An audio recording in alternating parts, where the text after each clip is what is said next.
Welcome to the Coaching Life Podcast.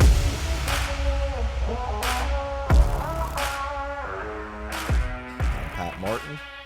Here's my good friend Chris Stewart. Hi, partner. How's it going, man? Good. How you feeling? How's the throat? It's not good. Does it feel? Do I sound different? Not to me. Oh, okay. Yeah. I mean, cloggy, like a little clog. Not- You got that snot between the back of your nose and the top of your throat. Is that what Well, you're I was dealing going to with? say I didn't want to get too far into it because I didn't want to be gross, but you've already I guarantee tipped you the we're not the scale. only ones dealing with it. I bet you other people are too. I've got something going on. I've got it's a sensation in my throat that I've had in the past, but it's like worse now than it's ever been. But Same. you feel it? Like there's something in your throat, caught in your throat? Not right now, but like every 2 weeks, I've had the same thing. And what's weird is my wife April said the same thing. She it's been I don't know, like between Thanksgiving and Christmas was the first time it happened where I felt like, oh, I'm getting sick. And it was a sore throat. I had a really bad sore throat the first time. I mean, bad. And I felt terrible. Back was aching and everything. So I probably was sick. And then so that clogged me up. Well, then I got better. Lasted a day or two, a couple days. And I got better and then felt great for 2 weeks. And then after 2 weeks, that scratchy sore throat, it's not like sore, but just weird feeling in the throat. And then just the cough and the snot, and it's Yeah. I thought I've been I was coughing up some nasty stuff every 2 weeks. Like right now, I'm in the in between moment. So every two, yeah. I haven't had that, but I've actually been doing pretty well this winter. But yesterday I thought I was like, oh man, I've got the flu. That's what I thought I had. But like everything else feels better. okay, right? Like it's all right here. It's isolated to this part. Yeah. Yeah. That's right now. Like I felt like I was like, I don't know how it's explained. Like you almost have a fever, or it's coming on or something. Chilly. Maybe, I don't know. Yeah. But I felt like I was going to get sick, and then I took some ibuprofen and powered through. Went to the game, got everyone else sick, and then I felt better. So that's You're not supposed to do that. Yeah. Oh, I know. You're supposed to stay home. Yeah, that's true. It's a new strand. That's what we have. We have some kind of a new strand going around. That's what it is. Yeah. Yep. Well, so what's new? We're not doing our part to flatten the curve here. We need to. Thank goodness that is not being asked of us any longer. That's right. Although I do hear there's a bird flu going around that if you're sick, stay home, and if you want, or stay away from people. I don't know. I didn't want you to stay home though, because we had to get this podcast episode. I did tell you I didn't feel so great, but I feel last night. I don't feel horrible. Yeah. Like I'm not. I feel fine. Well, I appreciate you making the drive up. Yep, no problem. Yep, you committed. You remote home workers. I didn't want Chris Snoffer to go without another episode this week. Yeah. So as President Trump's executive order, does it not apply to you OIT folk? Are you not government employees? Are you supposed to come back to the office? You and I both work for the same institution, so I don't know why you're singling out OIT folks. But no, you guys are the ones that are working remotely. You don't work remote at all? You and the folks over there across the green, that they have people that work down in Florida and remoting in their work to Ohio University. I don't know if that even happens anymore since Gonzalez took over. Is there? Do we still have upper admins working? Oh, I don't know. Out of I state? assume. I think so. We probably do. Yeah, I think so. I don't work remotely. No, I don't. At all? I do some hours remotely, but I don't do whole days. Oh. Yeah. Huh. Yeah. Really never have. In the summertime, they encourage it because that really, there's nothing there. Yeah. Yeah. And so I guess there've been like 1 or 2 days in the summer. I just feel weird. I don't know. I never did get used to it. Yeah. It took me a while to get used to it. But no, I don't think it doesn't apply to you. It doesn't apply yet. I think there's talks within the university of trying to. Well, yeah. That that order obviously doesn't directly apply to you. To us. Right. But it doesn't mean that the trickle down effect isn't going to happen with other institutions. Yep. Yeah. Because there's a big push there for a while, There still is, and I think the problem with like Social Security offices, the people that are Sure. having to go back. So I think they're going to find other jobs. I think it's going to be. I don't know. I don't know what the negative impact of that's going to be. I'm worried about that. But I think that would be true for anywhere else because there are a lot of remote, especially in the information technology world. There's a lot of. I was going to say your industry. I mean, your industry really it's set up for it. Sure. Right. I mean, if anybody should and could, it's what you guys do. Yeah, and I would say that there's certain aspects of areas of OIT that hasn't been remote ever. So like our desktop support team, sure, they've been on site, pretty much through it all. I mean, when they were allowed to be on campus, they were on campus. Yeah, and then. Yeah, because that requires the majority of their work requires face-to-face interaction. Right, someone handing them the laptop or going and seeing it, working on a printer or whatever that is that they're doing. So there's been certain areas in OIT that's been on campus the whole time, but for the people that do most of and we've hired people out of state over the last few years that are still working wherever they live. Yeah, sure. Yeah, right. Well, and you don't even have where your office used to be. That doesn't even belong to your department anymore. No, I mean, I'd like to go in there. They've gotten rid of offices, so if they called all you guys back, where would you go? Yeah, I don't think they're prepared to do that yet. But they wouldn't do it immediately. Right, they'd find a place. But we have flex space, throughout. There's a few buildings. There's a lot in here. Limley, is a for OIT, a designated. Flex space. Limley is one. Grosvenor is one. I think they might have taken Grosvenor away. Not Coach Ryan Limley. Lindsley. Oh, that's right. I'm sorry. That tells you how much. That's I've a been maze there. over there too. In that building. And that's where I wanted to get. Like if I was going to come back, I was going to go to Lindley because I like that building. Yeah. And then the Ridges has some spaces too. Yeah. That could be an interesting podcast. Go out there in the Ridges. We could talk. Yeah. Yeah. It would be kind of cool to go up. I got a tour of the upper level, like above the Kennedy Museum, now where it still looks like the old the lunatic asylum is what they called it. Yeah. The ballroom. Oh, I didn't. It's eerie looking. Really? I mean, Is it old? Is it dilapidated? Oh yeah. Oh really? Yeah. There's still a lot of spaces like that over there. Oh. Yeah. See, I've never really been around. On those tours or anything. I just got it because one year I did some partnership work with the College of Fine Arts, and they own the Kennedy Museum. It's their space. So when I was going around and meeting all the people in their different facilities, that curator there at the museum gave me the tour. He said, "Hey, you want to see the upstairs?" And I said, "Yeah."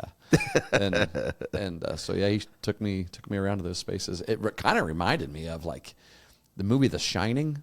Yeah, Jack Nicholson. Yeah, like that ballroom in that. What was he in? Snowshoe or not snowshoe? Or he was in like the Poconos or something, wasn't he? Oh, I don't in The remember. Shining. It was like a ski he was resort. out in the it was a blizzard. But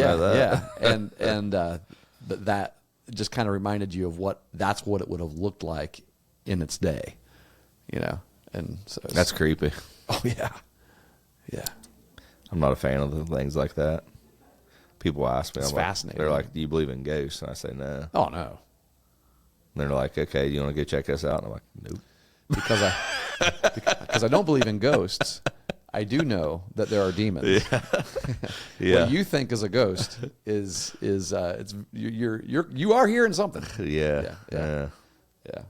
Crazy stuff. Well, we could get into something. We can get into some deep biblical things right there, can't we?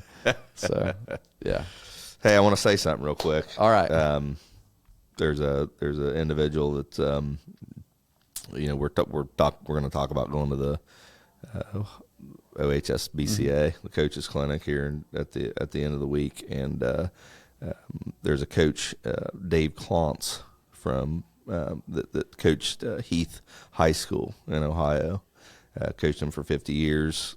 Won 668 games.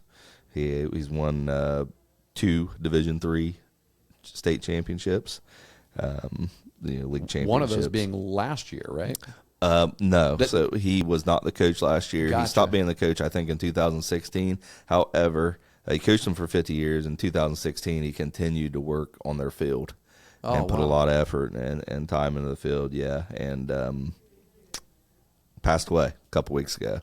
So just wanted to give a shout out to him. Yeah. And I meant to do it last week, and it just got away from me. I didn't remember, but congratulations to him. And then I say it because I know I've read some stories about him, and I've just heard, it's not just the wins and the state championships, but people say what kind of a treasure he was to the community and how many lives he impacted and things like that. So that's the kind of things that we celebrate and talk about on our podcast. So I wanted to speak up and say, job well done, Coach Clounce, and thank you to his family and condolences to them. And sorry to the coaching community is getting younger. I've noticed at that conference. Last year, a lot of guys that you would, when I was a young coach, that I would see there all the time. Now there's still a lot of veteran coaches there, veterans that are older than me, there. But now I kind of feel like I'm in that transition where I'm becoming one of the older guys. Yeah. And everybody's like, oh yeah, I've seen you the past 10 years here at this. That's weird because, it's like in the TVC, in the TVC Ohio division, we're losing some coaches this year as well. And I'm just thinking, man, I remember coming in and being the absolute new guy. And now I'm becoming more seasoned quickly. That is interesting to think about because in the TVC Hawking, as far as tenured coaches go, like in terms of recent years, Coach Wickline, and then me. This is my 5th year at Eastern. Yep. Because Coach Wickline's probably been at Southern for 12 to 15 years. I don't know how long he's been there, but I know he was at Southern, then Alexander, then back at Southern, I believe, was the route he took. Because Waterford. Chris is in his probably 3rd year at Waterford, right? Yes. Of course, Coach, Rocky Brunty is the most tenured coach among us. He did come back. He stepped away for several years, and now he's back at Federal Hawking. That's true. So you kind of have to count him as the most tenured. So right. Yeah. But it is pretty wild. And But Trimble's young. Yeah. Chaz is in his 3rd year, I believe. So maybe 4th. No, 3rd. Yeah. I don't know. These years get away from me a little bit. I think. Yeah, it's at least his 3rd. You know what's wild? Like, this is my 5th year at Eastern. I coached Athens as the head coach for 5 years. Oh, for 5. Okay. Yeah. Yep. Yeah, I mean, I was there for 13 in all, but 5 years as the head coach. So you're becoming more of an Eagle than a Bulldog after this year. Yeah. Yeah. Yep. Yep. Year 4 and 5, we went to the regional final at Athens. So, went to the regional last year, year 4. Ran into a buzzsaw. Going to win it this year. Speaking of that, somebody asked me, we said we're going to talk about the Ohio High School Baseball Coaches Association clinic that we're going to attend here in a couple days. Yep. Somebody asked me what sessions, Dustin, who's going with us, so what sessions are you going to attend? And you looking at the schedule, and I have been looking at the schedule, and in fact I've got my schedule highlighted there, and I'm excited about a lot of these sessions. But what I told him, one of the things I'm most excited about is hearing from the Ohio High School Athletic Association rep about the divisions and how those are going to play out. And I want to know who's in our district. Like, I want to know who we're going to be playing in our district, Division 6 district, and who's our potential regional teams and things like that. Because here's what I'm thinking. Are those public yet? Like, can I find those?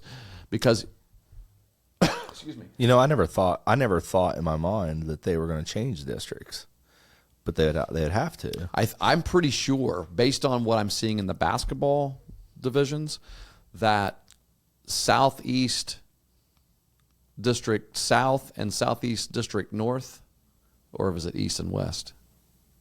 In basketball or in baseball? Baseball. I think it was North and South. Is it North and South? Yeah. Those two will be district champions and play each other in the regional semi. Like last year, the only chance that our Southeast District North and South teams would have seen each other in the regional is if we had won the semi. Like if we had won our semifinal against Berlin Highland, and Fairfield won theirs against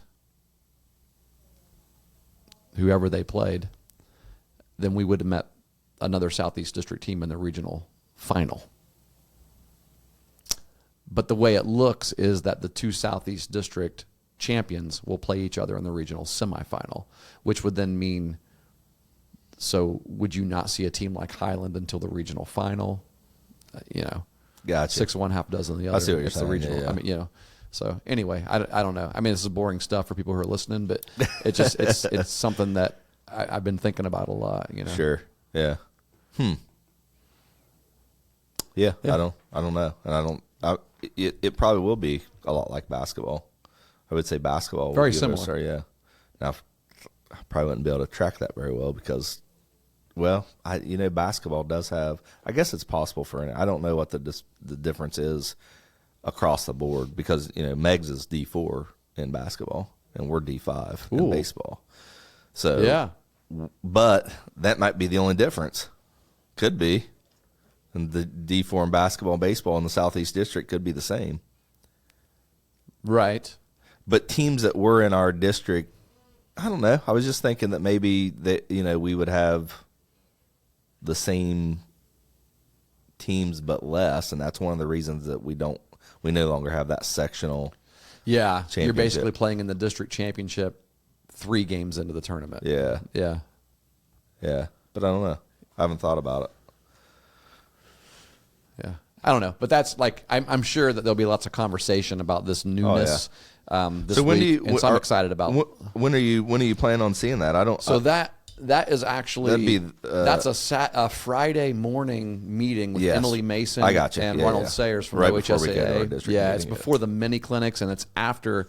So Saturday morning or Friday morning begins with your district meetings, and the various districts, central, northeast, that's right, southeast, 8 east. a.m. They're all in the different rooms there in the Easton, the Hilton Columbus at Easton, and then after the district meetings, those are only a half an hour long. So like for guys who only come up for the district meeting, they're going to drive to Columbus to go to a half-hour meeting, sign in, and then leave. So we recommend that you just go to the clinic. Just go to the clinic. You get better. So what, you'll enjoy it. you save the money to register for the clinic if you just drive up for the meeting? I'm guessing that's the thinking. I don't know. Yeah. Oh, I didn't. I just assumed it was part of the clinic. You had to register for the clinic anyway, even if you're just Well, you do. You do have to pay those state dues, right? Yeah. You got. Yeah. So you don't have to pay. You got to register. Yeah. You just don't have to pay for the hotel or anything like that. But a lot of guys don't do that anyway. They just go up for one day. They just go up for Friday anyway. There's a lot on the schedule for Friday. And stay Friday, yeah. Yeah, there is. Yeah. There is. Actually, the bulk, I mean. There are a couple main sessions on Friday. But that's when you get into the breakdown sessions, which is. Well, there's one in the grand ballroom. There's two. Well, one, and then you got the field of need. Because Brian Polian, who's the John Carroll University's athletic director, he's got a session called Coaching Gen Z. Mm-hmm. That's on Friday in the main ballroom after the mini clinics, and then after his session, you've got the OHSAA meeting. So I think that session gets everybody back in there, and then you're there for the meeting. Making sure that all the coaches are in there for the OHSAA meeting, where I'm assuming we're going to hear some info about because they don't do the rules meeting in person anymore. It used to be a rules meeting. Yeah, so now it's just an update, and I'm really assuming that a lot of that update's going to involve these 7 divisions. I hope they touch on some recruiting things there, recruiting issues, and people who want to start practicing on February 17th, yeah. I still had people on Sunday saying 17th is going to be here before you know it. And I said, I'm sorry, man, it's not the 17th. It's the 24th. It's like, oh, what? Well, we don't have school on the 17th. I'm like, yeah, I know. I wish it was the 17th. It's always that day, but we keep getting pushed. I think we should just make it all of February. February 1st. Yeah, just open it up.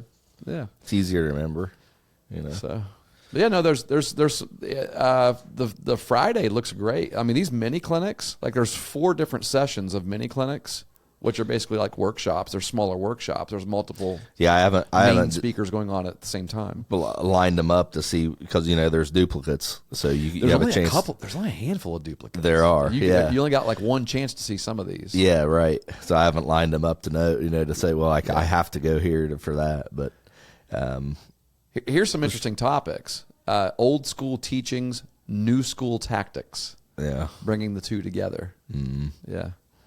Well, I mean, you just strength training for multi-sport baseball athlete, because a lot of times when you're researching strength training, or when you're talking to someone about strength training, they have a tracked mind where they're like, well, it's a perfect scenario. We're only training baseball players here, right? And that's not that's definitely not the case in our situation. And probably a lot of schools across Ohio, you might only have your baseball athlete full force for 5 to 6 months, if that. So how do you approach that? I'm looking for both of the Denison University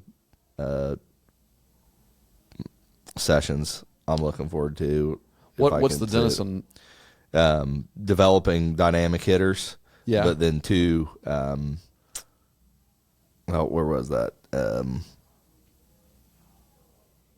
There was one that was a main session, right? It's defensive positioning, I think. Oh, yes. Defensive positioning, another layer to run position. Coach Romick. Yeah. Yeah. One is, I know Denison has a great program. Yeah. With Coach Deegan. Right. But that defensive positioning, another layer to run prevention does look, we started dabbling with that a little bit last year, only versus a couple of teams that we had a lot of scouting on. Yeah. Because they left their game changer open. No. And you could see some of the tendencies, but I'll tell you, it's still a gamble. It's still a gamble, because even if you look and you see that Addison Whitlatch has only hit 1 ball to the right side of the field in 40 at bats, and so you shift everybody over to the left side of the field in your infield, and he plunks one just above where your second baseman's glove would have been in the right field, you realize we lost the gamble. Yeah. That happened. Did that happen? I don't know if you remember. He hit to the right side, huh? He did. He still for won the second game. time. I mean, you have his spray charts where everything was on that side of the field. Everything. We're like, that's a good gamble. We're a poolside team. That's a good gamble. Yeah. Well, your son is not. It's funny because every time he plays us, he hits to the right side. He hits to the right side a lot, but he opens up early a lot. So he's just missing it. He's strong enough to punch it out there. Maybe. Yeah. Or maybe he's just letting it get deep to that's outside there. I don't know. Yeah. I don't know what the answer to that is, but he does a good job of hitting the outside pitch and going that way. But he might be missing it. So he's beat us before on the right side. I know that. Yeah. Yeah. Yeah, I mean it's we had a lot on Trimble, so we shifted a little bit on Trimble. There was a couple guys we played up the middle last year, who were pretty consistent, middle left side. And we're like, well, I'd rather take away the middle than the second base side. So. You just hate that when you make that move. And then let's shift, and then I'll tell you, our guys are still talking about this shift, and it wasn't a shift; it was just a nudge. Brady Rockhold had not a perfect game, a no-hitter in the district championship game against Southwebster last year, and was brilliant. it was a brilliant performance, not just by him, but by our defense, because I think he only had 7 strikeouts. So the defense played. Awesome. Yeah. And 2 outs in the bottom of the 7th. It had been the top of the 7th. We were the home team. 2 outs in the top of the 7th. We had the lead. They didn't have a hit. I believe I think he had. I have to look back at the book. I think he had 2 strikes on the batter, even. Like, it was down to the last pitch. And the guy that was up to bat had grounded out to Ethan Edwards at shortstop a couple of times, and it was more toward the 5.5. And Ethan was shading the middle. I'm like, why is he shading the middle so much? And so I said, I'm like, we got his attention, and we moved him just a little bit to his right. This is baseball. Yeah. Next pitch. And it wasn't even a hard ground ball. Like, you could almost count the hops as it was going up the middle, up the middle, up the middle. Ethan laid out, just out of his reach. Darn. So you know what happened? I went out. I called time.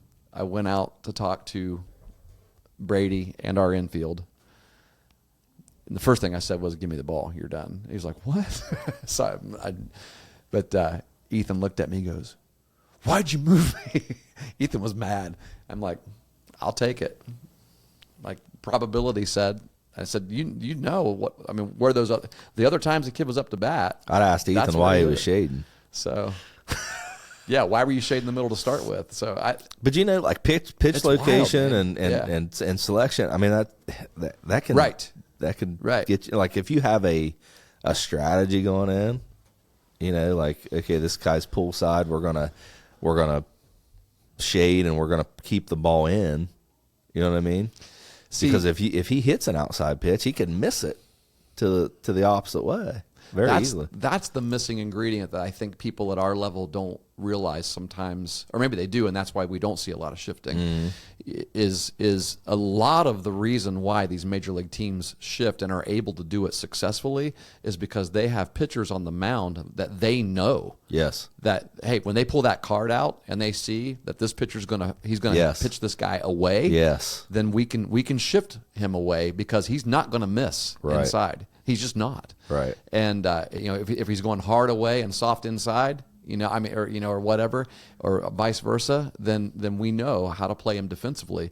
Our pitchers, we got some good pitchers, and everybody has at least one or two pitchers that you can trust.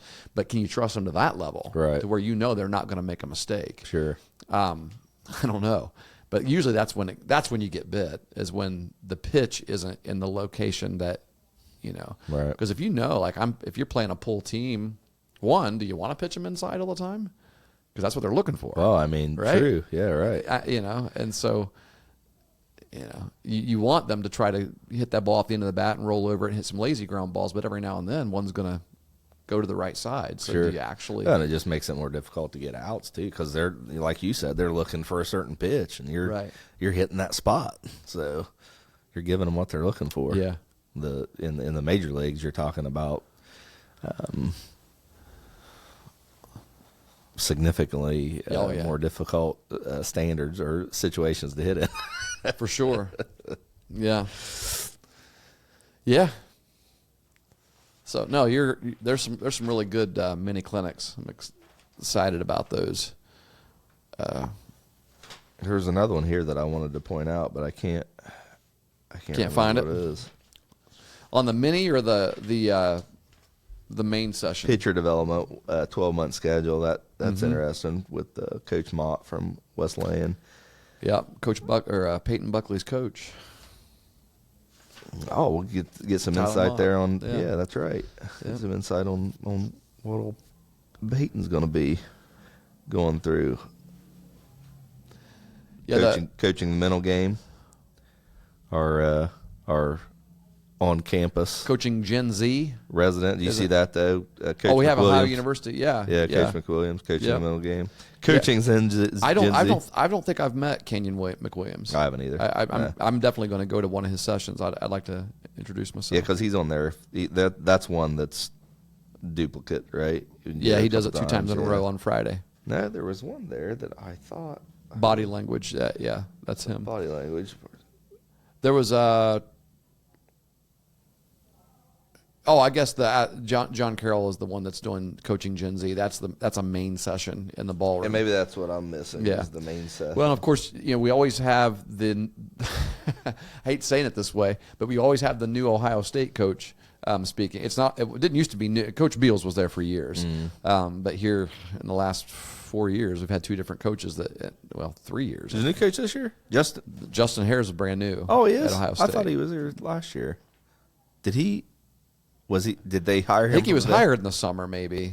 I think he was hired this summer. But was he an assistant on the staff the year before? Was it the summer? Maybe he was there last year. I don't know. Either way. But yeah, so he'll be the last speaker of Thursday night. From Campbell to Columbus, mistakes, lessons, and questions, and the opportunity of a lifetime. So basically, probably telling his story. That's probably what it is right there. That's what I was thinking of. I think the session. Coach Denteman is before him from Northern. Yeah, I wonder what that would be an interesting to see if they talk about the hop step, the jump step. The lead. He actually did this session at ABCA this year. Oh, you already saw it. He spoke for the first time at the ABCA, and he did a great job. Yeah, he did a really great job. Cool. I like Coach Denteman. He was the head coach at Sinclair Community College for years. It was baseball powerhouse in JUCO before they had their program taken away. Yeah, I mean, there's a couple D1 head coaches in Coach Hare and Rick Heller from University of Iowa. Of course, Denteman's also D1 there. But I tell you, the ones I'm excited to hear from, and I'm really glad to see that we've got a high school coach speaking right off the bat at 4:55. Coach Gamble from Massillon Jackson. And Mosley from Hoover. And Mosley, right. Now, granted, these are schools that are bigger than ours. The context isn't the same, but at least we're moving in a good direction, because I put on my evaluation every year, I want high school main speakers. I want to listen to high school coaches talk. It's great to have the big names and the guys, but I don't know that we have guys that are sitting in awe, just wanting to listen to a speech, as much as guys who really want to. I want to implement some stuff. I can't implement a lot of the things that some of these guys talk about just because we don't have the same resources. And so I do like the fact that we have some high school guys talking. Yep. Yeah. I don't see the Mongolian Grill on the itinerary. Oh, you're not looking at my chart there. Oh, you got the it. Mongolian Grill is right there. Right there. I have dinner in between this area. Now, granted, the problem is, in order to go and have a great dinner with some coaches and sit down and chew the fat and enjoy your time, you got to miss some stuff. But that's a sacrifice I'm always willing to make. Sure. Because it's just as valuable, I think, to hang with the fellas. Yeah. So. Yeah, Coach Corvin's already said he's ready for the dinner at the Mongolian Grill. I think we're gonna have a round table about some things that I've. Oh yeah. Yeah, it's on my plate. So you try to get him to schedule you. You still gonna try talking him into scheduling? No, our schedule's full. Yeah, he should though. 10 wins. That's all we had. 10 wins last year. We had the same amount of wins. Is that right? Yeah. First time I think in South Gallia history, maybe. Really? Maybe not. In recent history, for sure. I mean, he just needs time. Oh yeah. Yep. Yeah. Just needs time, and that's gonna make it work. And if not, help a lot of kids along the way. One of the things I'd like to mention too is on Friday afternoon is the Hall of Fame banquet, and at the clinic, and one of our Southeast coaches is being inducted into the Ohio High School Coaches Baseball Coaches Association Hall of Fame, and that is Ed Yates from he coached at Huntington for years. I think Ed lives in Florida now. Only retired a couple years ago, and he, in fact, he beat us in the district championship game. No, it was a district semi. It had been my second year at Eastern. We went extra innings up there, and because it was Brady Rockhold's freshman year. That was the questionable call at the plate game, wasn't it? Oh no, that was a district championship at Chillicothe Paint Stadium. Matthew Blanchard's senior year, we were playing against the Paint Valley. Okay. Yeah, and that was Reggie. That's the umpire's name. Never forget it. 5 years ago. Never seen him since. I'm sure he's a great guy. Sure he's a nice guy. He just had a really rough day. Yeah. Yeah. More ways than one. Let's stop talking about that. So, yeah. Sorry to bring. There's a lot about that game that's like, man, I think about a lot. I mean, sure. I needed probably 3 or 4 inches, and Matthew Blanchard hits an inside the park home run, very last out of the game.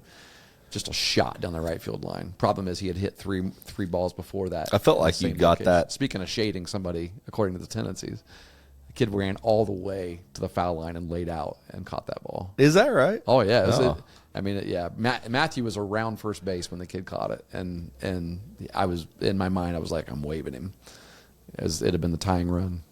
So, yeah. That's what makes the game so great. It does. Those are things we're still thinking about things like that. I mean, I'm down. You always hate saying, well, stop talking about last year and the past because we're moving forward. But it's we were after our Sunday bullpens and hitting just this past Sunday. We got a group of kids standing around with our coaches, and what are we doing? We're talking about the regional game. We're talking about. Our guys were talking about who the best basketball player is between Michael Jordan and LeBron James. After our hitting. That seems to be a common conversation, isn't it? Yeah. What do you think? Oh, it's MJ. Yeah, there's hands all down. Day, every day, hands down. The Last Dance, which isn't just about Michael Jordan. That's about that whole team. But, right. Yeah. They talk about him a lot, though. Yep. There's a reason for that. You know who Michael Jordan says is the best ever? Does he say Michael Jordan? No, he says it's a ridiculous question. So you should talk about the best teams ever, not the best individuals, because they're hard to compare with. He's still on that one. Right. He's still in that conversation. But you know who LeBron James says is the best ever? I don't actually. I've never heard I don't him pay say attention it, to this. but I think there's been the times that he's compared himself to Jordan. And has he? Yeah. I know he stared him down that one guy's time. amazing. I mean, yeah, you could see him coming when he was in high school. It's going to be incredible. So yeah, he is. And he brought a championship to Cleveland. Right, so. right. And they would not have been able to do it in any possible way without him. No, I mean, he was very much the anchor of that team. Oh yeah, saved the game, and that might even be the argument that people have for him being better than MJ is that MJ had better players around him, and that LeBron was able to win in Cleveland with a lesser team. Yeah, he had a pretty good team, but he had a great team in Miami. Yeah, there's no doubt about that. I think that's a big argument. Is Jordan overcame his. And I don't think he had better players around him. He made those guys really good. I mean, he had Pippen, who's a top 50. Mm-hmm. Pippen was really good, and then, but then he had guys that came and went. But yeah, right. I don't think there's any question about it in my mind or anybody's mind that actually watched him play. It's the younger generation that go for. They're losing it. LeBron, they're losing those highlights. That the highlights don't look as flashy to them. I told the guys I would have a concrete argument on coming next week why Michael Jordan was better, and one of the biggest things, one of the most important pieces of information I have is that any NBA, if any poll done by NBA players. Now, retired players, current players, Jordan wins that poll. You can Google it. Yeah. Jordan's always the NBA players. Guys the majority who are playing of them believe that Michael Jordan with LeBron is right now. Right. Yeah. They talk about total cumulative stats and things like that, but LeBron's played 500 more games than Michael Jordan. Yep. So you can't go off of that. Yep. I was just watching The Ken Burns baseball documentary has been running on MLB Channel, and there isn't anything else to watch right now in terms of sports because done with football. And maybe we can get into that just for a second. But the segment that was on last night that I happened to turn on was Roger Maris. When Roger Maris was about to break Babe Ruth's single-season home run record, and he was sitting at 60, and he was getting booed and death threats, and there were people in New York liked it, and they were the Yankees were some of them did, some of the Yankees fans, and of course all of his teammates were for him and everything. But it was a mixed bag of feelings because everybody loved Ruth, and they were afraid this was going to erase Ruth. So when he finally did hit 61 and broke Babe Ruth's record, they decided to put an asterisk beside it because he played in more games than Ruth did. I don't remember how many more games, but he played in more games and had like 40 more at bats or whatever. And some of the, I think Ken Burns even made a comment on it in his own documentary where he's like, if we're going to do that, then we got to say, well, he also was playing against, in parks that were not as favorable to the home run. He played this many more games than Ruth, but he played this many more away games than Ruth did. Ruth still played more home games than he did. Just lots of things like that. You know? But anyway, it's when it's constantly changing like that. Those records are weird. Like when you look at just statistics, one of the things that I said was, who's the best player in the NBA today? And those guys were all like, well, it's this player, it's that player, it's that player. And I'm like, in his prime, he came back with the Wizards. But when Jordan played with the Bulls, there was never a year he played that he wasn't the best player in the league. Yeah, it's true. And these guys you're getting popcorn answers of a lot of different It was everybody. It was always Michael. If that you asked that question, it was always Michael Jordan. Yeah, everybody someone in might the have 80s said and 90s, something else. they would have said Michael Larry Jordan. Bird or Magic Johnson. You would have gotten that answer a little bit. I think the league had more superstars in it too when Michael played. I think there was more. Remember LeBron that first James. Olympic team? Yeah, Yeah. and I think that team beats this team. That was another argument that someone came up with recently. Is like they think this Olympic team would beat. I'm like, I don't think so. They'd beat him now. Yeah, like Pete Rose's quote. He was. I think you said that one a few podcasts back. Yeah. Pete Rose is sitting there talking to somebody about. He only hit like 180 or something like that. How would you hit against these pitchers today? And you're like, not very good. Right? 180? Like, really?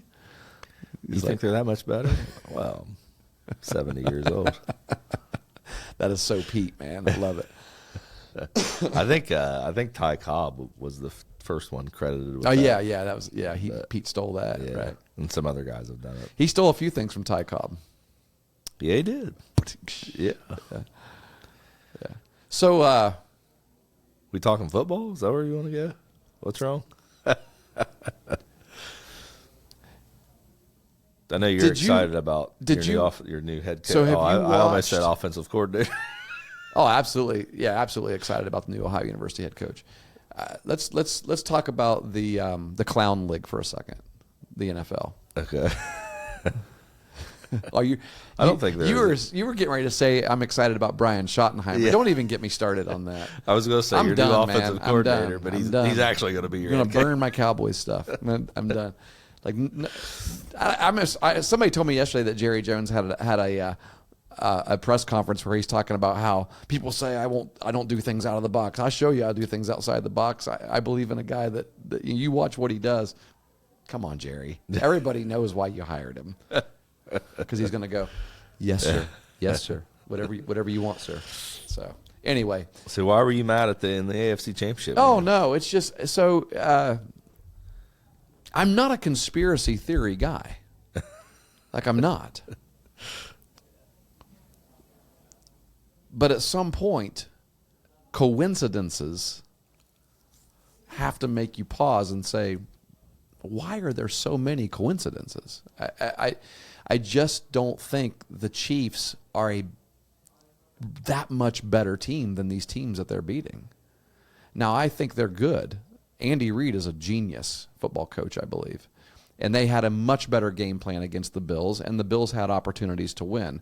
I scratched my head at the Bills and friggin' Tony Romo saying that they're running the tush push. That was not a tush push. That's an old school quarterback sneak. That's what that is. The tush. Watch the Eagles. That's a tush push. You get 5, they're just calling everything 6 inches behind his now. butt, and as soon as they and you go straight ahead, and so you got the amount of the force from the poundage that is coming in, that it's impossible to stop. That, and I don't like it. I think it should be outlawed. But what the Bills were doing to try to gain 1 yard was stupid. It was you may as well turn it around and hand it to your star running back, who they couldn't stop anyway. They couldn't stop, right? Yeah. And so I don't know. But they had opportunities. But do you my goodness, how many times are the Chiefs going to get benefited by calls that even the people in the booth and the official that they go to say, we need to go to Gene and talk about this, says, yeah, I'm not going to comment on that, guys. I'm with you there. I don't know why they did that. Like, how many times are we going to watch a Chiefs game where you hear that kind of commentary because they're just speechless? They're like, yeah, I don't know about that call. And they just so this is the coincidences. They just so happen to be on major moments in the game, 3rd down and long, or 4th and 1 situation, 4th and 1. I thought the Bills made that. I did too. I thought the ball was. I think over. everybody well, I thought they made it on 3rd down. The pass of the tight end. Have you gone back and watched that where he lays out? I mean, he lays out. His elbows are across that yellow line, and like the spot was every bit of 2 yards back from where the ball was when he laid out. I'm like, that's a bad spot. When I watched that, I'm like, that's a terrible spot. But they were trying to hurry up and get in that 4th down quarterback sneak lineup, and which they'd already failed on earlier in the game. I mean, Josh Allen is a big guy. I he can is. See the thinking behind that, but I feel like they had guys in the neutral zone during that play. If you look at it again, I mean, they're just things that get overlooked. I don't understand how the Chiefs. I don't know if it's a strong side tackle or the weak side tackle, but the guy lines up in the backfield every down where there's going to be a pass. Every down that's a potential pass play, this tackle is in the backfield, and he never gets called for it. Sometimes he even comes out of his stance early, like a split second early. And I don't know if I'm just dissecting the Chiefs because I hate these guys or what, but like there's just so many things where it's like, goodness gracious, they don't need the help. They are good. They're not Patriots good. This is not the same kind of team where you're like, Patriots got a little bit of help now and then, and the Brady rule, the Tuck rule, and all that. But Brady was flat out done. I mean, he did it. Like you watch the end of those Chiefs games. You watch the end of Patriots games, you're like, oh, son of a gun, Brady did it again. You watch the end of Chiefs games, you're like, well, let me say this. How'd they pull that out? I feel like that was the end of Brady's career, but at the beginning of Brady's career, the Patriots had a really strong defense. Yeah, it's kind of like, to me, like the Chiefs now. And he was able to manage those games. Yeah. And that's what they remind me of. I don't know. I feel like if there was a fix. Yeah, I'm goodness, not saying that. Yeah, surely they would let the Browns win one. You would. I don't know. It just. Do you know the only two quarters? It's inconsistent, is what I think. I think what people are seeing. Like, do we really believe that there's a fix? Like, I mean, there are some people who are like, oh, it doesn't have to be the league wide, right? It could just be Goodell telling the officials, I would rather have. Like make sure that these things get called. I don't know. Yeah, that could happen. It's a federal crime if it does, because now that gambling's involved, right? Yeah. But so I really don't think that that's happening. I really don't. Like, I have a really hard time, even though the NFL is an entertainment industry, not a sports industry. I don't think that is happening. But something is wild when officiating is so inconsistent when it comes to Chiefs games and everybody else in the league. Yeah. Like, Jaden Daniels does not get the calls that Patrick Mahomes gets. Joe Burrow who is a star in the league now, does not get the calls that Patrick Mahomes does. Yeah, I can't argue that. There's a microscope underneath that guy. And, yeah. I don't know. Maybe we need to have our officiating subject matter expert, Nathan Carroll, come on and explain it to us, tell us his perspective, what he sees going on. I don't know. Yeah. You know the only 2 quarterbacks that's beaten Mahomes in the playoffs? You read that? Well, I know Burrow's won. Yep. Dak Prescott, that had to have been the Super Bowl. Yeah. Which didn't happen. Yeah, that's a horrible guess. Not because I just said it not because it would be an AFC team playing an NFC team in the playoffs, but because it would be because the Cowboys it'd be the would have Cowboys to win a go to the playoff Super Bowl. Or winning a just win playoff game. Yeah. The second one. You're overthinking it. Because it's not Josh Allen didn't beat him, did he? Nah. Yeah, because he's 0-4 now. Yeah. AFC. Was it Brady? Yeah. Yeah. Yeah. Tom With Brady the and Bucks? Joe Burrow. With the Bucks? No. Oh, it was with the Patriots? Yeah, the Bucks are. Oh, yeah, the Bucks are in the NFC. Yeah. Well, I can't keep these teams. I don't know. I've seen a lot of people say they're no longer watching. They're not watching the Super Bowl. They're not watching the NFL. I'd roll my eyes too because I'm like, yeah, you will. You'll watch it. I'm not. I am not as interested. I kind of want to watch the Eagles play the Chiefs. I can't stand the Eagles, man. Dustin, I mean. Oh, he is an Eagles fan. I keep forgetting. Congratulations to the people who Jules, one of Kaylee's best friends, who is from New Jersey. She's from New Jersey, which is just outside of Philly. Like she's 45 minutes away from Philly. She was actually at the Eagles tailgate this week. I need to ask her if she was on the subway where the guy was roasting a pig. People are crazy in Philadelphia. She said she did tell Kaylee last night they didn't grease the poles. Because they grease the poles to keep people the light off the posts and stuff, and so she's like, it's crazy, like the whole week, like it's happening right now, like people are just tailgating right now. Yeah, like I don't know if these people not have jobs. They did that last year. They take them off. They got vacation. I guess, yeah. But I don't know. I mean, like I cannot, like there's nothing inside me that can muster up any sort of support for the Philadelphia Eagles. Like, I cannot root for the Eagles. So you're rooting for the Chiefs in the Super Bowl? I cannot root for the Chiefs. So what do? Like, you're sitting there watching a game. You're a sports fan, and you want both of these teams to just lose. Oh, you're a Browns fan now. You just turned into a Browns fan. That's what we've been doing for the last 30 years. Listen, 30 years. Think about how many years Cowboys fans have been dealing with it now. I know you're going to go, you guys have made more. Yeah, and you have. It's happening, man. It's happening. You went through a period in your life where the Cowboys were the team. We have our Art Modell. No, you do not.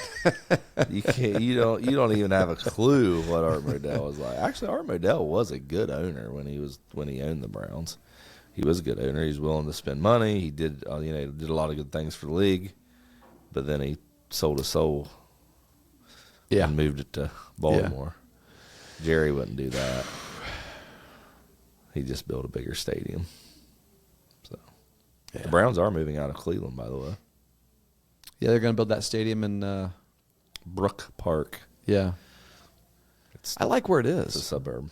They've done a lot of work in Cleveland around that area where the stadium is. Like, why do they not like where it is? Well, I think it's the stadium needs repairs, and I think they, in order to build a new one, you got to and still be able to play home games, you've got to build right. I don't think you don't have the time, and they want a you can't destroy that one and build right. They want a dome because of what it's going to bring. That's not Cleveland, man. How do you feel about that? Well, I mean, I get it. Those guys in the dog pound with their shirts off and their faces painted and everything. It's like, you got your shirts off in a dome. The dog pound's not the dog pound anymore, though. We can say that. It's huge, and like it's not the same. Nothing about the Browns are the same as they were in the early or the late 80s. Were you going to say in their heyday? Those days when we were winning Super Bowls and we won league championships. That's right. 1964. It was 3 years before the Super Bowl. Yeah, the Browns. I remember that I had close friends that backed them, and we'd always, because we rooted for the Browns. It's a Ohio team. Was the Kevin Mack and Ernest Biner Browns, the Browns that couldn't get over the hump of the John Elway Denver Broncos. Mm-hmm. Yeah. Those were good. I'm old enough to remember Brian Sipe. I mean, Cardiac kids. I don't know that I can actually think of a play that I remember him, but Bernie Kosar for sure. Yeah. Bernie. The Browns Columbus, were good. isn't he? Late 80s, early 90s. Huh? Is he from Columbus? That area? I felt like he had a radio show for years in Columbus after he retired. I think that was based out of Columbus. I think he's from the Cleveland area. Cleveland area, okay. Yeah. That's why he wanted to get back. Maybe I just always heard it when I was in Columbus, and he was college at Miami University. Yeah, that's right. And then held out of the draft so he could go to Cleveland. When's the last time someone's done that? We got Prime Jr. who's going to be the Cowboys quarterback, saying that he won't play for the Browns. I don't think after that's Cleveland true. hires Dion, he's going to be. I don't think they're hiring Dion. They might pick him. See that.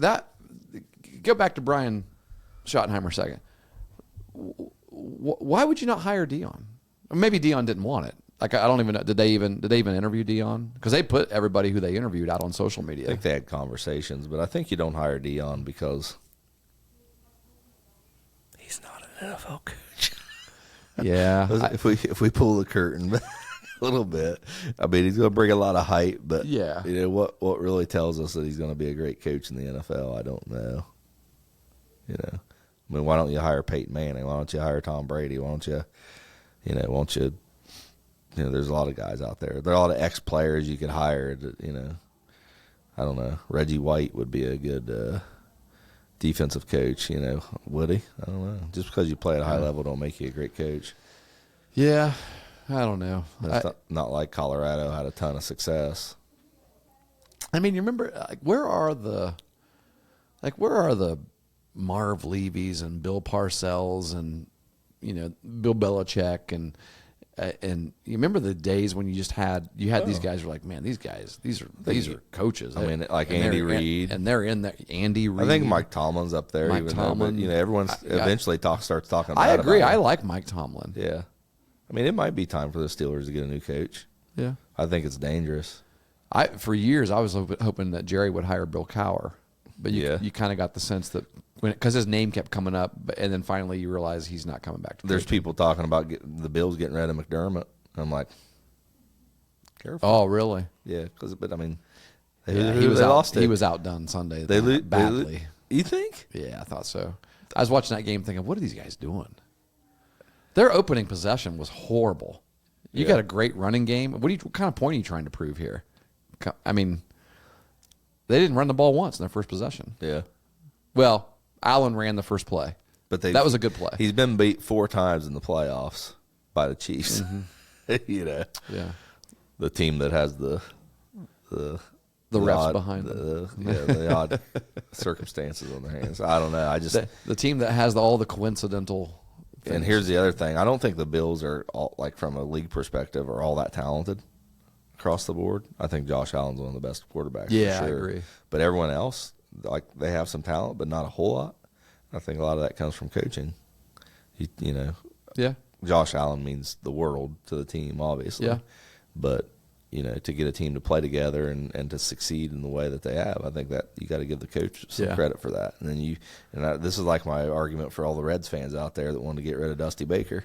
Mm-hmm. Careful what you wish for. And you know what? They're going to want to get rid of Francona too. They better not, because Francona is very similar to. I love Terry Francona. I do too. I was sitting at Dick Owen.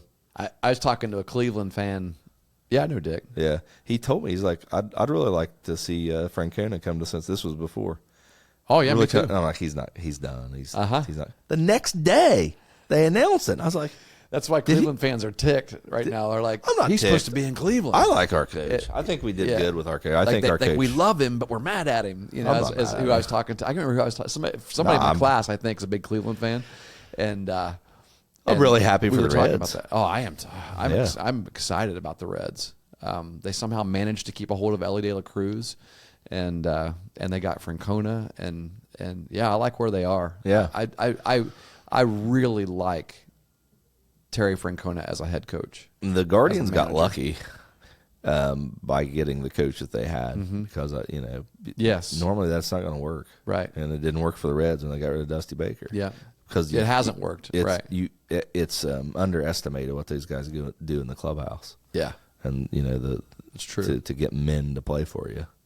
Not an easy thing to do. Right. So. They're getting men to play for them.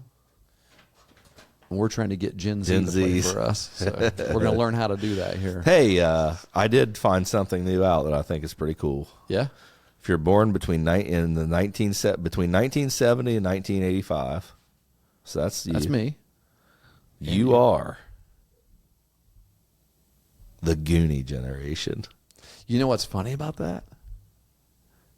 I've never seen that movie, The Goonies. I couldn't tell you what it's about. The podcast is over, folks. It's been fun. I'm out of here. Is that a science fiction movie? You're gonna have to come to the house. Is it like Ghostbusters? No. Like they redid it, didn't they? Like isn't the Goonies out again? I can't believe, how can you be a coach of young men and not see the Goonies?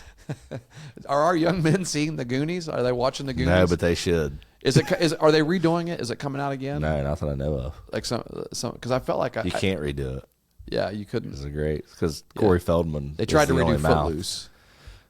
Oh, did they? Yeah, I like Footloose. I did too. That's a. I cannot believe our generation is. Surely it is. I agree. I mean, Goonies was a huge movie. Surely then, April's but I didn't see Goonies. it. I'm sure she has. Because Ghostbusters, Goonies, Friday the 13th. They redid movies Ghostbusters. I'm a big Friday the 13th. You got a good Friday the 13th story. You and Chastity. Oh, I did. Have I told that? Yeah, you told on the podcast. All right. Yeah. Paid for one movie, went to a different one. Yes. Snuck into it. Yes. We That's when I knew I wanted to marry her. Yeah, back when we weren't allowed to go to R-rated movies, but we could just.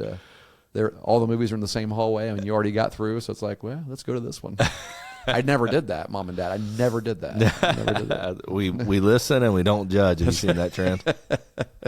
Yeah. We're gonna have to watch the Goonies. I've got it on. I've got a DVD. Yeah, Corey Feldman was Corey Haim in that as well? It was not. It was Sean Astin. What about that whole group that Brat Pack? Shoot, one of the best ones in there is Jason Bateman. Was he in that too? Was Jason Bateman in that? He was in a lot of good 80s movies. Nope. Corey Feldman and Sean Astin was the two in that. Yeah. I think. I don't. Is the Goonies kind of like the modern day? Like what would be? What's the one that people got into a lot here in recent years? Stranger Things. Stranger Things. Yeah. The Goonies is group of kids that live in an area, neighbors basically, and they find a treasure map. Oh, okay. So they're like, oh, we're gonna go find some treasure. That sounds interesting. They go look for treasure. Okay, so it's not about monsters and stuff. No. So it's not science fiction. It's just no. Yeah, I would be interested in that. Like, why didn't I not see that? Yeah. This is the craziest thing. Because I guess in my mind I thought Goonies had something to do with like some kind of aliens or something. And I'm not interested in seeing aliens. No aliens. There is a giant squid deleted scene. Deleted scene. Not in the original movie. That's that's my Goonie level right there. Yeah.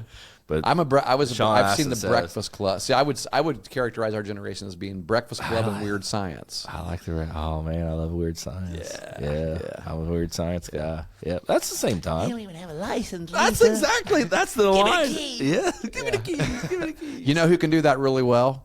So now we have to look him up. At Coach Harris is really really good. Matt Harris is really really good at the impersonations of the Weird Science movie. That's great. And so I need to watch that again. Ask him to give you a Weird Science impersonation. How about License to Drive? You ever seen that? Yeah, oh yeah, I love that. Yeah. That's great. Yeah. I think the girlfriend in that's her name was Mercedes. Mercedes, I think her name. Oh, Mercedes Lane is her name. Yeah. And then he ended up having at the end. They said, you can finally have your car, and he's like, I don't need it. I got a Mercedes. Yeah. Yeah, So. that's good stuff. Corey Feldman's in that one as well. But that Old was Corey Feldman. Haim. Boy, he's a weird feller now, isn't he? Have you seen him now? What he's doing? Yeah. On the stage? I think he's... Has he lost it a little bit, or? I think I think Hollywood's rough. Yes. Like he's playing music, or trying to. Some weird stuff. Not very good. Yeah. I think he is. I think he does struggle with a lot of things. Yeah. And, Corey Haim's one of his best friends. Those guys. Well, think about the Stand By Me movie, right? River Phoenix didn't make it beyond. How old was he when he killed himself? Yeah, well, he was young. He overdosed. Right outside the Viper Room, I remember it was kind of surreal being there, and because one of the guys that was with me was like, wonder. Yeah, you told me about that. Yeah, crazy. That was you talk about. And The Outsiders. Think about the cast in that movie. You've got the Kiefer Sutherland. You've got Ralph Macchio, the Karate Kid. Yeah. You've got both of Rick Vaughn. Those brothers. Charlie Sheen, Emilio Estevez. Estevez, and then Tom Cruise was in that, I believe. One or two of those may not have been, but I'm talking an incredible cast though. Like those were the main actors in that movie. You're just saying it was a good cast. We just didn't realize what. Oh, I got you. Put all those guys in a movie together. You can't now because some of them aren't alive. But you put all those guys in a movie now. Yeah. Together, or 10 years ago, it'd be a big buck movie. Yeah. Outsiders probably did make big bucks, but that was a good one. Yeah. Yeah. See, that was an 80s movie that was made that was based on a 50s story. So, The Outsiders. Oh no, Johnny or You're sure you're talking about The Outsiders and not Young Guns? See, yeah, they were in Young Guns. Emilio Estevez was Young Guns too. Yeah, like The Outsiders. So The Outsiders was the gang, right? The greaser gang versus the preps. Tom Cruise wasn't in that, was he? Tom Cruise may not have been in it. I'm questioning myself. I'm thinking of Matt Damon, or not Matt Damon, Matt Dillon. Matt Dillon was in that. Yeah, I think that's who I replaced Tom Cruise with. Yeah, So they did that a lot. I guess. There's a lot of cast. The Burbs was good. Have you ever seen The Burbs? No. Tom Hanks and Corey Feldman. Tom Hanks has been in a lot of movies. Yeah. That was good. That was a good movie. Good stuff. You're right about Hollywood, though. Yeah, they've had some trouble. Yeah. I really have no desire to watch movies. Well, we're going to watch The Goonies.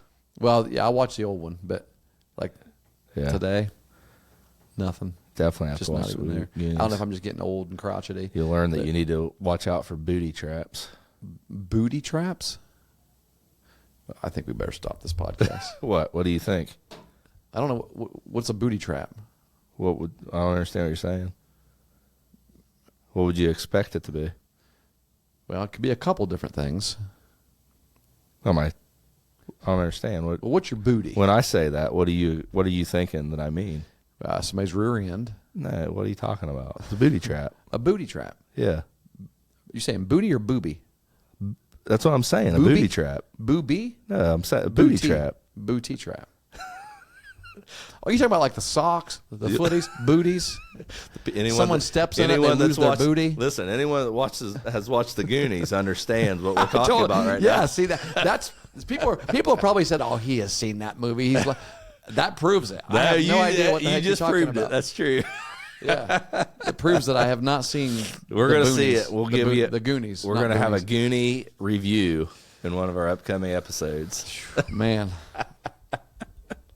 good stuff. Yeah, we've been rambling for a while. Way too long about random stuff. But no, we knew we wanted to talk a little bit about this clinic because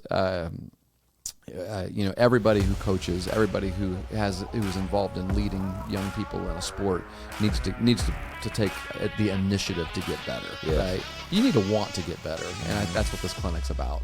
I love it. So it's actually one of my favorite weeks of the year, leading up to the going and being there. I think there's nothing better than the fraternity of high school baseball coaches, and the state of Ohio does it really, really well. Yeah, I'm looking forward to it. I haven't been able to go the last couple of years, so. Yeah, you're actually riding up with us. Yeah, I think so. One Megs guy and 2 Eastern guys in the same Not truck. because I like you, but because I hate driving. Yeah. Just to. Hey, listen, usually, every year, the fact that this clinic's been pushed back a couple weeks from normal maybe is the reason for this, but every year it seems like Snow. it's terrible weather. Yes, it snows and you feel like I need to get out of here. Yeah. It's going to be like 50 degrees. Yeah. Maybe rain, but yeah. The weather looks a lot better. Won't be bad walking to the grill. Shouldn't be. Yeah. I'm usually freezing. Yeah. Looking forward to it. Looking forward to seeing everybody. If you listen to our podcast and you're going to be there, make sure you come and say hi. Yeah, for sure. Yeah. And we've actually had that happen a couple times. Yeah. Sitting there eating at the Mongolian grill, and this dude walked by and he's looking, double take. I'm thinking, what's this guy staring at? And he's like, you and that guy do a podcast? Yeah. And he's like, I went, Pat. He goes, yeah. Pat. Like, where's he at? I'm like, he never comes to these things. Yeah, that's not true. He'll be there this year, folks. I'll be Make there. sure you get your autographs. Lord willing. That's right. See you, man.